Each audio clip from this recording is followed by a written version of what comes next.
Welcome to Bhagavad Gita for the Creative Soul. This is episode 5, Managing Creative Feedback, where Saurin is figuring out how to deal with rejection and criticism of his creative work. Even after 2 decades of writing and having it criticized and rejected by others, I am bewildered and even upset when I face criticism and rejection. It still feels personal. And it should, shouldn't it? After all, how will it be my best work if I do not feel for it, am not proud of it, and will not fight for it? One of the worst experiences of my professional life was when a client told me I had a poor command of English and should stop writing for a living. You might say, we all have such experiences when we start our creative journeys. Yes, but this happened not in 2001, but in 2021. Now, I have received plenty of appreciation for my work over the years. However, this incident devastated me, and I brooded for days. It did work out well in the end. The work was approved and praised, which was more of a relief than anything else. As I reflected upon it, it struck me as strange that criticism from someone who was neither a friend nor a mentor could affect me so much.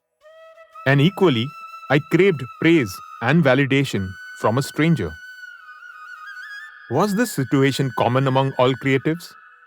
And if so, how was I supposed to stay creative yet productive if my sense of self imagined itself to be a boat with a steady rudder, but was actually a plank floating in a sea of insecurities? Interestingly, there were times when I even offered to pay back the advance after completing most of the work, because certain clients were unhappy with aspects of the work. Getting appreciated had become a drug that I sought, and the following verse is helping me detoxify.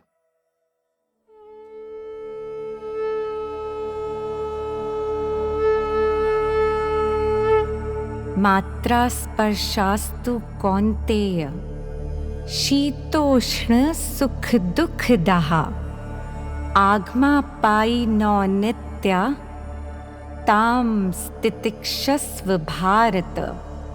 Chapter 2, verse 14. O son of Kunti, when the senses come in contact with the sense objects, one experiences heat, cold, pleasure and pain.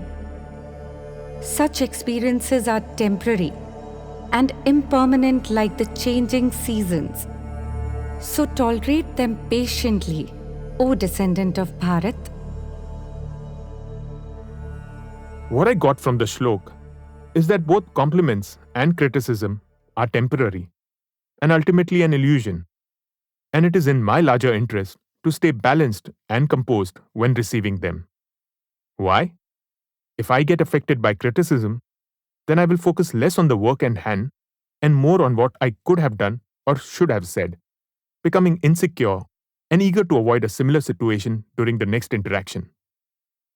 In writer and artist Albert Hubbard's words, to escape criticism, do nothing, say nothing, be nothing. Equally, wanting to be complimented would mean that my self-worth was externally dependent.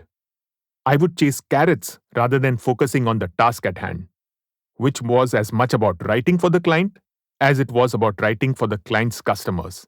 In fact, more so. Now, I look at the two with a different perspective.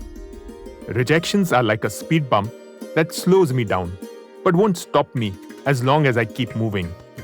And appreciation is like a downward slope, where I can enjoy the ride, but it won't last forever.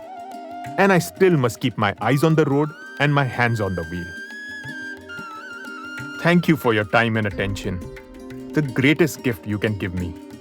I am Saurin Desai, and each week I delve into the teachings of the Bhagavad Gita. Together, let's create a community of creative souls on this journey of self-discovery and growth. If you have any thoughts, questions, or feedback, reach me at geetacreativesoul@gmail.com. And from this moment onward, I am on a quest to deal with rejection and criticism of my creative work without tearing up or tearing the other person up.